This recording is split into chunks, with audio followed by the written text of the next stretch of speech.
بسم اللہ الرحمن الرحیم۔ السلام علیکم۔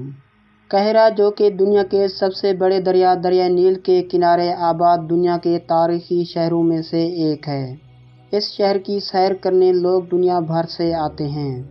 قاہرہ شہر کے نظاروں کو دیکھا جائے تو لگتا ہی نہیں کہ دنیا کا سب سے گندا شہر مصر میں ہی ہو سکتا ہے، لیکن حقیقت تو یہی ہے۔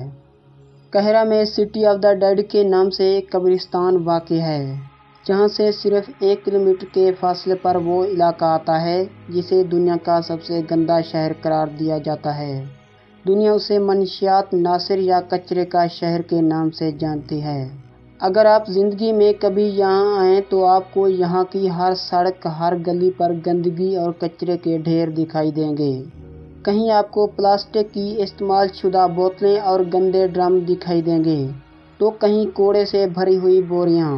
صرف یہاں کی گلیاں ہی نہیں، یہاں کا ہر گھر بھی کچرے سے بھرا پڑا ہے۔ یہاں گھروں کی چھتوں پر بھی ہر طرف کچرے کے ڈھیر لگے ہوئے ہیں۔ لیکن سوچنے کی بات تو یہ ہے کہ یہ پورا شہر کچرے سے کیوں بھرا ہوا ہے؟ یہاں پر اتنا کچرا آخر آیا کہاں سے؟ تو اس سوال کا جواب ہے مصر کا شہر قاہرہ۔ جی ہاں، آپ نے صحیح سنا۔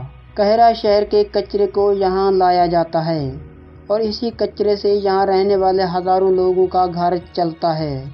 کچرے سے بھرے دنیا کے اس سب سے گندے شہر میں رہنے والے لوگوں کا تعلق عیسائی مذہب سے ہے، جو قاہرہ میں گھر گھر جاتے ہیں اور تھوڑی سی رقم کے بدلے کچرا اٹھاتے ہیں۔ جب کچرے کو یہاں پر لایا جاتا ہے تو یہاں کے مردوں کے ساتھ ساتھ خواتین بھی اس کچرے سے کاغذ، پلاسٹک اور لوہے کی چیزیں الگ کرتی ہیں، جسے بعد میں انہیں بیچ کر مزید رقم حاصل کی جاتی ہے۔ یہاں کے لوگ چونکہ کچرا اٹھاتے ہیں، اس لیے مصر میں انہیں زبالین بھی کہا جاتا ہے۔ یہاں پر رہنے والے کم ہی لوگ ایسے ہیں جو اپنے بچوں کو اسکول میں پڑھاتے ہیں اور نہیں چاہتے کہ ان کے بچوں کا آنے والا کل بھی انہی کی طرح اسی شہر میں گزرے، جبکہ زیادہ تر لوگ یہاں ایسے ہیں جنہوں نے اپنے بچوں کو بھی کچرا اٹھانے کے لیے اسی کام میں لگا کر ان کی زندگی بھی کچرا کر دی ہے۔ یہاں کی ایک حیران کر دینے والی بات یہ بھی ہے کہ یہاں کے تمام گھر ایک جیسے ہی دکھائی دیتے ہیں۔